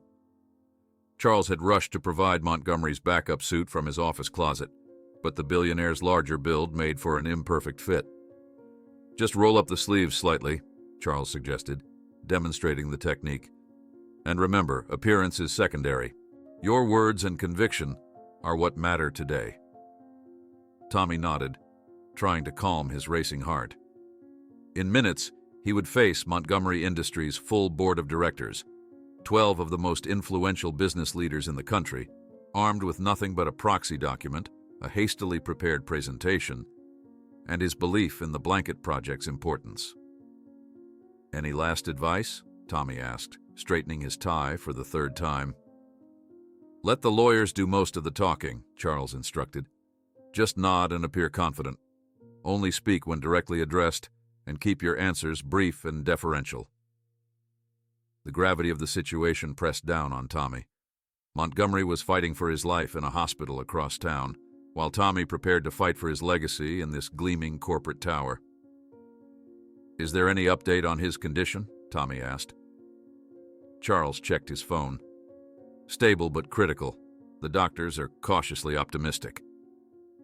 Taking a deep breath, Tommy followed Charles down the corridor toward the imposing boardroom. The double oak doors loomed ahead, and Tommy could hear voices from within, the measured tones of corporate discussion that would determine the fate of millions of potential patients. "Ready?" Charles asked. "No," Tommy admitted, "but let's go anyway." The conversation inside stopped abruptly as they entered. All eyes turned to Tommy, some curious, others dismissive, a few openly hostile. At the head of the massive mahogany table sat Patterson, looking smugly confident in his tailored Italian suit. "Ah, Mr. Montgomery's proxy has arrived," Patterson announced, emphasizing the word with faint disdain. "Please take a seat so we can begin this unfortunate but necessary proceeding." Tommy took the empty chair that had been reserved for Montgomery, acutely aware of how small he appeared in the billionaire's place. Charles sat beside him, while Montgomery's legal team occupied several seats to their right.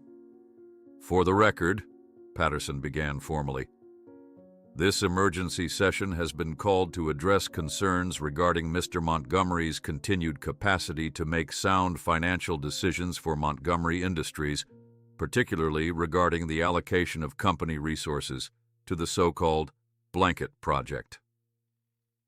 For the next 2 hours, Tommy witnessed corporate politics at its most brutal. Patterson's team presented detailed financial analyses showing the project's supposed drain on company resources, technical arguments about patent values being diminished by charitable applications, and thinly veiled suggestions about Montgomery's mental state being compromised by his health issues. Montgomery's lawyers countered with their own presentations, citing legal precedents protecting majority shareholder rights, technical distinctions between personal and corporate assets, and projections showing potential long-term benefits from the medical innovations being developed through the project. Throughout it all, Tommy remained silent as instructed, nodding at appropriate moments while struggling to follow the complex legal and financial arguments. The technical jargon washed over him. Market capitalizations, fiduciary responsibilities, asset allocations, terms that belong to a world far removed from hospital wards and patient care. "And now," Patterson eventually announced, "we'd like to hear from young Mr. Wilson, who Mr. Montgomery has deemed qualified to represent his interests despite having absolutely no business experience or corporate governance background." All eyes turned to Tommy. Charles whispered urgently, "Just defer to the lawyers. Say you're here to observe and support Mr. Montgomery's clearly established wishes." Tommy stood slowly, his hands trembling slightly. He reached for the prepared statement the lawyers had drafted, but as he looked around the table at the expectant faces, some bored, some hostile, some merely curious, something shifted inside him. These people didn't need another technical argument. They needed to understand what was truly at stake. "Thank you for allowing me to speak," Tommy began, his voice initially unsteady before finding its strength. "I was prepared to defer to the legal team's excellent presentation, but I believe there's something important missing from this discussion." He set aside the prepared notes. "Let me tell you how a blanket changed my life." Patterson interrupted immediately. "Mr. Wilson, this is a business meeting, not a charity fundraiser. Personal anecdotes are directly relevant to the decision before this board," Tommy countered with unexpected authority. "You've heard financial projections and legal arguments. Now hear the human reality behind them." Before Patterson could object again, Tommy continued, his voice growing more confident with each word. 8 years ago, I was a 12-year-old boy selling newspapers in the rain. My grandmother was dying of pneumonia because we couldn't afford proper medical care. I had exactly $5 to my name, not enough for her medicine. On my way home, I saw an old man shivering under a viaduct. Tommy's gaze swept across the room, making eye contact with each board member. I gave him my only blanket, knowing I'd be cold that night. That man was Richard Montgomery in disguise, conducting what he calls a character test. But here's what matters. I didn't know who he was. I had nothing to gain. I simply couldn't walk past suffering when I had the power to help, even in a small way. Tommy picked up a tablet and projected images onto the room's main screen. Photographs of children before and after receiving treatment through the Blanket Project. This is Mia, age 7. Before the treatment developed for my grandmother, she was hospitalized monthly for severe asthma. Her mother worked 3 jobs to pay for medications that barely helped. Today, Mia plays soccer and dreams of becoming a doctor. He swiped to another image. This is Carlos, age 10. His lungs were irreparably damaged by industrial pollution in his community. Conventional medicine gave him 5 years to live at best. After receiving treatment at our Manila clinic, his lung function has improved by 60%.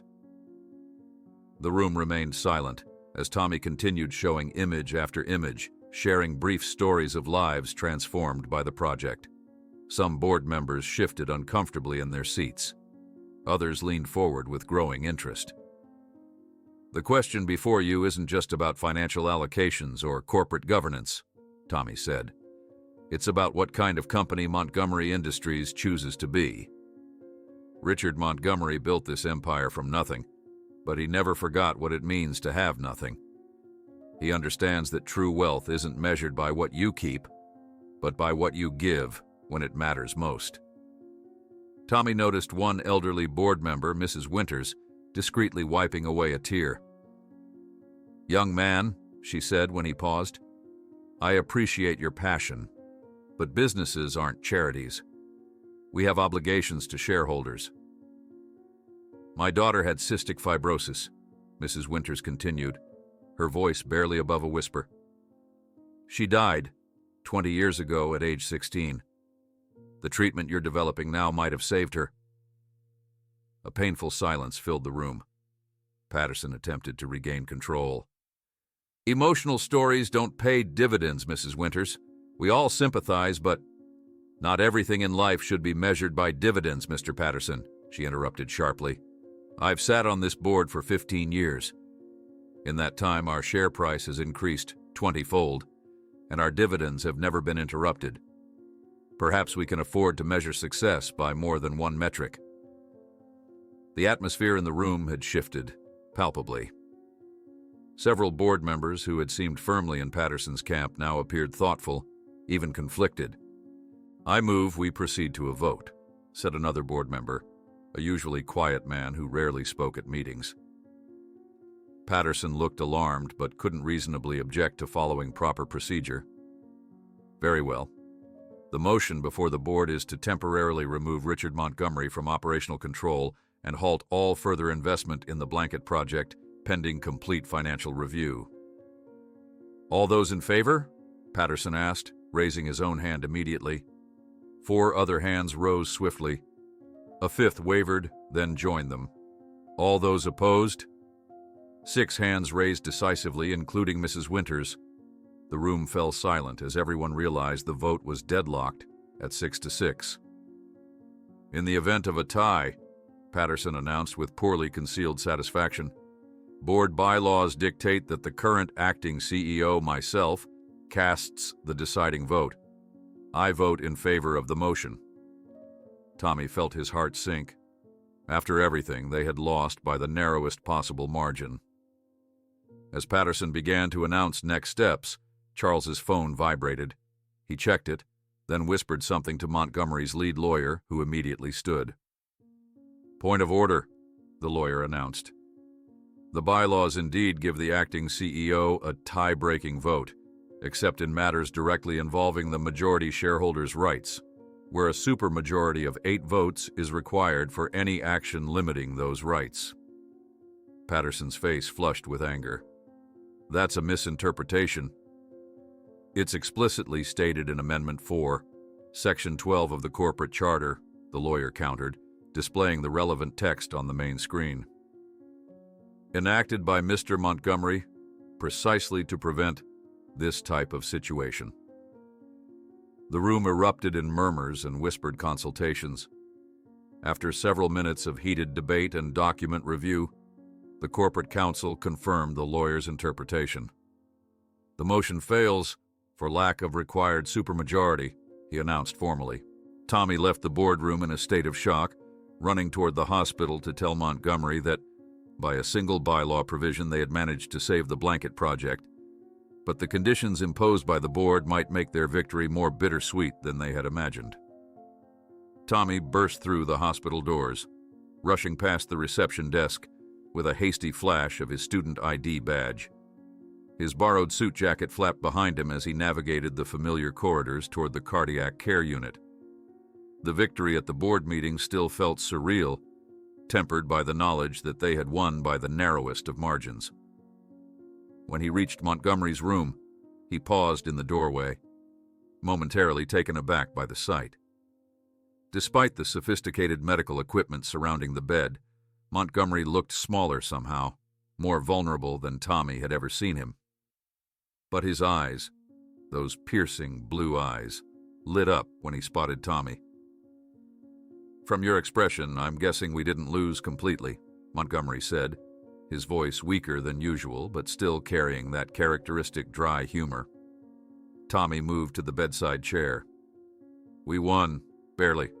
Your lawyers found a bylaw requiring a supermajority for decisions affecting majority shareholder rights. Amendment 4, Section 12. Montgomery nodded with a slight smile. Implemented after a particularly unpleasant attempted coup 5 years ago. Patterson should have done his homework. The victory comes with conditions, Tommy continued. The blanket project can continue, but with limited budget expansion and no international growth beyond current commitments. Montgomery's smile faded, essentially restricting us to maintenance of existing operations. That's what they think, Tommy confirmed. What they think? Montgomery raised an eyebrow. Tommy leaned closer. Patterson made a big show of the limitations, but your legal team says they're actually quite narrowly defined. They restrict corporate funding, but not. Look, my personal assets, Montgomery finished, a spark returning to his eyes. And they have no idea how much I've set aside. Montgomery pressed a button to raise his bed slightly. Charles, would you mind getting my private portfolio files? The ones in the safe, not the ones Patterson knows about. Charles, who had been quietly standing by the door, nodded and departed swiftly. While we wait, Montgomery said, turning back to Tommy, tell me about your speech. Charles says you abandoned the prepared remarks. Tommy recounted the board meeting, describing how he'd set aside the legal arguments to share the human impact of the blanket project. When he mentioned Mrs. Winters and her daughter, Montgomery nodded knowingly. Helen Winters. I suspected she might be sympathetic. Her daughter's condition was what led her to invest in healthcare companies initially. Charles returned with a secure tablet and input a complex passcode before handing it to Montgomery. The billionaire studied the screen briefly before turning it toward Tommy, whose eyes widened at the figures displayed. This is... how much? Just over $12 billion, Montgomery confirmed. Accumulated over decades, held separately from the company in various trusts and foundations, enough to fund global expansion of the project for years, regardless of board restrictions. You've had this backup plan all along? Tommy marveled. I've learned through hard experience to always prepare for opposition. The board can restrict company funds, but they have no say over my personal fortune. Montgomery's expression grew serious. This brings us to the next phase. I need to transfer operational control of these assets to the Foundation before Patterson discovers their existence and finds some way to interfere. Over the following weeks, Montgomery's health stabilized enough for him to be discharged. Though doctors insisted on significantly reduced working hours, he converted the ground floor of his mansion into a combination living quarters and command center for what he called Operation Blanket Rollout. Tommy divided his time between medical studies, hospital rotations, and intensive training sessions with Montgomery. The education went far beyond managing medical operations. It encompassed financial strategy, organizational psychology, and the nuanced art of philanthropic diplomacy. The challenge isn't just providing treatment, Montgomery explained during one of their sessions. It's navigating local regulations, managing cultural expectations, and avoiding the appearance of medical colonialism.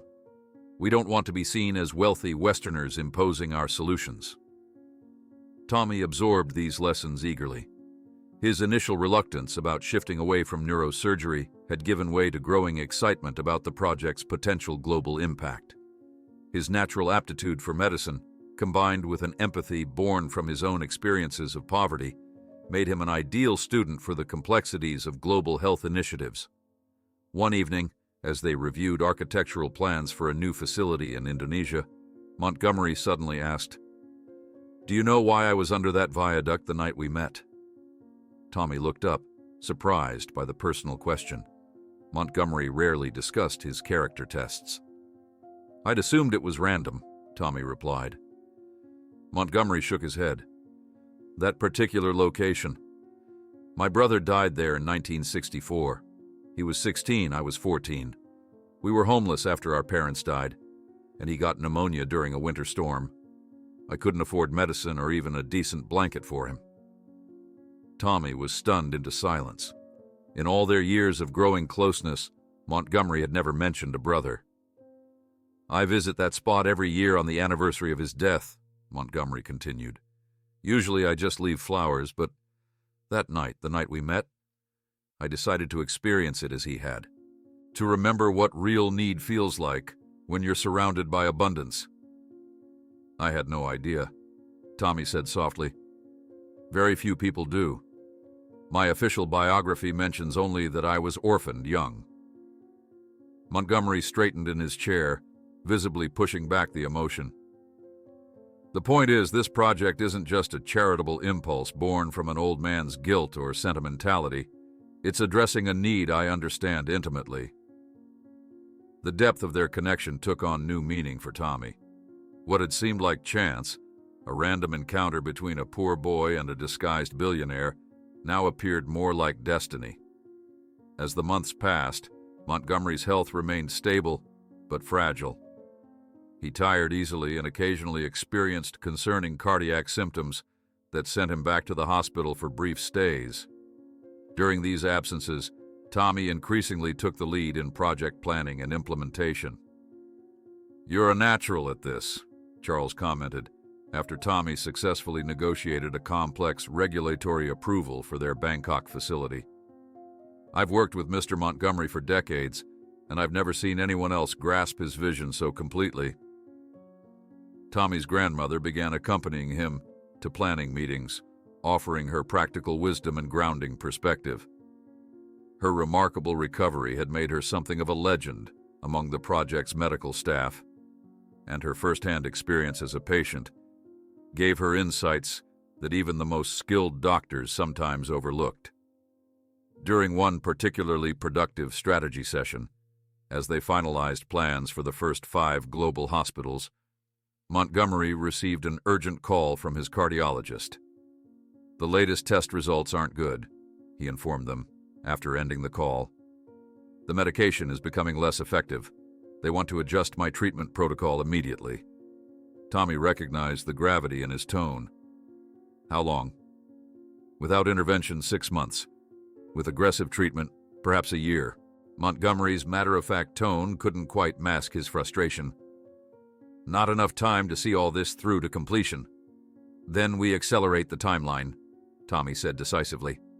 "We break ground on all 5 initial hospitals simultaneously instead of sequentially." "That would burn through capital much faster than planned," Charles cautioned. "The money means nothing if the project doesn't launch while Richard can still see it," Tommy countered. He turned to Montgomery. "You've prepared for everything else. I assume you've prepared for this too?" Montgomery nodded, a proud smile crossing his face. "The legal framework is already in place. Full transfer of authority to the Foundation Board, with you named as Executive Director upon completion of your medical degree." The revised timeline created an almost frenetic pace over the next few months. Groundbreaking ceremonies were held in rapid succession in Jakarta, Mumbai, Lagos, São Paulo, and Bangkok. Montgomery attended each one, despite his doctor's objections, drawing energy from seeing his vision begin to materialize. Tommy's grandmother became Montgomery's unofficial health monitor during these trips, her experience as a caregiver complementing her personal understanding of serious illness. They developed an unlikely friendship, often sharing quiet conversations, while Tommy handled the formal aspects of the events. "He reminds me of my late husband," she confided to Tommy after the Lagos ceremony. "Different backgrounds, same stubborn determination to make a difference before their time runs out." The accelerated schedule meant Tommy had to take a leave of absence from medical school, delaying his graduation. The dean initially objected, but relented after Montgomery made a sizable donation to the university's research facilities. "Your education isn't being abandoned, just reconfigured," Montgomery assured Tommy. "There's no better training for what you'll be doing than this real-world experience." As winter approached, Montgomery's condition deteriorated more rapidly than expected. After the final groundbreaking in Bangkok, he was hospitalized for 3 days with cardiac arrhythmia. Upon returning home, he summoned his legal team for what he described as final arrangements. Tommy and his grandmother were present for this somber meeting, witnessing as Montgomery formally signed the documents transferring his remaining personal assets to the foundation, with specific provisions for the continued expansion of the Blanket Hospital network. "With these signatures," the lead attorney explained, "the foundation becomes fully autonomous, with its own board of directors and guaranteed funding for at least 15 years of operations, regardless of what happens to Montgomery Industries." That evening, Christmas Eve, a light snow fell outside the mansion windows. Montgomery had insisted on being moved to a hospital bed in the library rather than remaining in his bedroom. "If these are to be my final days," he had declared, "I'll spend them surrounded by books, not medical equipment." Tommy sat beside him, reviewing plans for the Lagos facility, when one of the monitors began to emit a shrill alarm. Tommy looked up to find Montgomery's intense blue eyes fixed on him, his lips moving to form words that were barely audible over the equipment's warnings. Tommy leaned closer, straining to hear what might be his mentor's final guidance. Tommy leaned in closer, his heart racing as the monitor's alarm pierced the quiet library. Montgomery's lips moved with urgency, his voice barely audible. "Thank you," the billionaire whispered, his blue eyes intense despite his weakening state. "Not for carrying on the project, but for giving me back my faith in humanity that night. That was the real gift." "Richard, save your strength," Tommy urged, reaching for the emergency call button. Montgomery grasped Tommy's wrist with surprising strength. "No heroics, just listen." His breathing steadied for a moment. "When I was under that viaduct, I wasn't just testing character. I was trying to decide if humanity was worth my continued investment. If I'd found only indifference that night." He didn't need to finish the thought. Tommy understood the implication. The Blanket Project might never have existed. Medical staff rushed in, responding to the alarm. Tommy stepped back, watching as they stabilized Montgomery. The crisis passed, but the doctor's expression confirmed what Tommy already knew. The end was near. That night, Tommy kept vigil beside Montgomery's bed, his grandmother bringing them both tea as midnight approached. Snow continued falling outside, creating a peaceful backdrop to the somber atmosphere. "You should rest," Montgomery told Tommy around 3 in the morning. "Tomorrow will be challenging." "I'm staying," Tommy replied simply. Montgomery smiled faintly. "Stubborn. You'll need that quality." He closed his eyes. "My brother died alone. I won't make the same exit." As dawn broke on Christmas morning, Richard Montgomery took his last breath, his hand held firmly in Tommy's. His passing was peaceful, a quiet departure after a life of extraordinary impact. The funeral, held 3 days later, drew an unprecedented gathering of world leaders, business magnates, and ordinary people whose lives had been touched by Montgomery's philanthropy. Most movingly, dozens of patients from the Blanket Project clinics attended, their healthy lungs a living testament to Montgomery's legacy. Tommy delivered a eulogy that balanced personal remembrance with a commitment to the future. Richard saw value where others saw only cost. He measured wealth not by what he accumulated, but by what he gave away. And he understood that the smallest gesture of kindness, even just offering a blanket to a stranger, can ripple outward in ways we cannot imagine. In the months that followed, Tommy immersed himself in completing his medical studies while overseeing the continuing construction of the 5 inaugural blanket hospitals. The grief of losing Montgomery fueled his determination to bring their shared vision to reality. "You're working too hard," his grandmother cautioned one evening, finding him asleep among blueprints and medical journals. "Richard wouldn't want you to exhaust yourself." "There's so much to do," Tommy replied, rubbing his eyes. "The Lagos facility is behind schedule, and the medical equipment for Jakarta is stuck in customs." "And you'll solve those problems better with a rested mind," she countered with the practical wisdom that had guided him since childhood. 5 years passed. Tommy completed his medical degree with honors and fully assumed his role as executive director of the Montgomery Blanket Foundation. Under his leadership, the initial 5 hospitals opened successfully, each one adapting the core treatment technology to address local health needs, while maintaining the foundational mission. On a crisp autumn morning, Tommy stood at the construction site of the 20th Blanket Hospital, this one being built in his own former neighborhood, at the exact spot where the viaduct had once stood. The symbolism wasn't lost on anyone familiar with the story. "We're on schedule to open in 3 months, the project manager reported, handing Tommy the latest progress reports. "And under budget." Tommy nodded approvingly as he surveyed the modern 6-story building that had replaced the crumbling overpass where he'd once found a shivering old man. The hospital's distinctive facade incorporated a subtle blanket pattern in its architectural elements, a design feature that had become the network's signature. "The therapy wing needs to be expanded," Tommy decided, reviewing the plans. "I want to double the capacity for respiratory treatments." "That will add to the cost," the manager cautioned. "Use the contingency fund. This location will see higher demand than our projections indicate." Tommy had developed Montgomery's knack for anticipating needs before they became obvious to others. His grandmother, now a vibrant 78-year-old and the foundation's community engagement director, joined him at the site, proudly wearing her blanket project jacket, despite the relatively mild weather. "I never get tired of seeing these buildings rise," she commented, linking her arm through his. "From a blanket to a global network.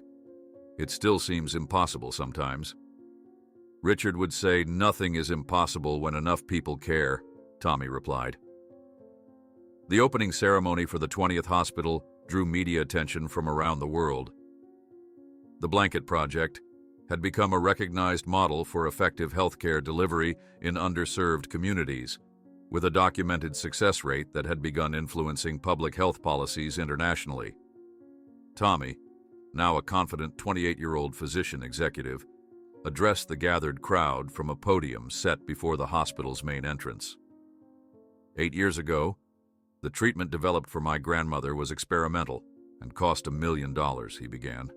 Today, we can provide that same treatment to a patient for less than $500, and our research division is working to reduce that further. He gestured to the building behind him. But this hospital represents more than medical innovation. It stands on the exact spot where a simple act of kindness changed not just 2 lives, but ultimately millions. When I offered my only blanket to a man I thought was homeless, I had no idea I was setting in motion events that would lead to this moment. As Tommy continued his speech, he noticed a familiar face in the crowd, Jimmy, the newspaper vendor who had been his only friend during those desperate childhood days. They had lost touch over the years despite Tommy's attempts to find him. Tommy concluded his remarks by unveiling the hospital's centerpiece, a bronze statue depicting a young boy offering a blanket to an elderly man. The sculpture captured perfectly the moment that had launched everything, rendered with dignity and emotional resonance rather than sentimentality. After the ceremony, Tommy pushed through the crowd to find Jimmy, who looked healthier and more stable than the last time they'd seen each other. "I didn't think you'd remember me," Jimmy said as they embraced. "How could I forget? You were the only one who talked to me when everyone else looked through me," Tommy replied. "Where have you been? I tried to find you years ago." Jimmy's expression clouded. Drugs, homelessness, the usual story, but then he gestured to the hospital. "Your foundation's rehab program found me under a different viaduct. 2 years clean now." "You're working?" Tommy asked. "For the foundation, actually," Jimmy said with pride. "Outreach coordinator. I find people who need help and convince them to accept it. Who better than someone who's been there?" Tommy felt a swell of emotion, another unexpected ripple from that rainy night long ago. The first official patient at the new hospital was a 7-year-old girl named Maria, suffering from the same respiratory condition that had nearly claimed Grandma Wilson's life. Tommy personally oversaw her intake, explaining the treatment process to her worried parents in terms they could understand. "Will it hurt?" Maria asked, eyeing the treatment chamber with apprehension. "Just a little pinch from the IV," Tommy assured her. "Then it feels like being in a warm cloud. Some kids even fall asleep because it's so comfortable." As the medical team prepared Maria for treatment, Tommy gave her a special gift, a small, soft blanket with the foundation's logo embroidered in the corner. "This is yours to keep," he told her. "Something to remind you that you're not alone." That evening, after a successful first day of operations, Tommy stood alone before the bronze statue, now illuminated by gentle spotlights. He reached out to touch the cold metal representation of his younger self, marveling at the journey from that desperate night to this moment. The statue captured something essential, not just the physical action of giving away a blanket, but the human connection formed in that moment of need and response. It honored not only his gesture, but every act of genuine compassion that happened without expectation of reward. "Dr. Wilson." Tommy turned to find a young nurse approaching urgently. "We've just had an emergency admission. A family of 5 with severe respiratory symptoms from a building fire 3 blocks away. They're asking specifically for the person who understands the true value of a blanket." Tommy glanced once more at the statue before following the nurse inside. The bronze figures would stand as a permanent reminder while he continued the living work, extending warmth, healing, and hope to those who needed it most, one patient at a time. As he hurried through the hospital corridors, Tommy reflected that this was Montgomery's true legacy, not the buildings or even the medical breakthroughs, but the continuous ripple of compassion extending outward from that single moment under a rainy viaduct, touching lives neither of them could have imagined.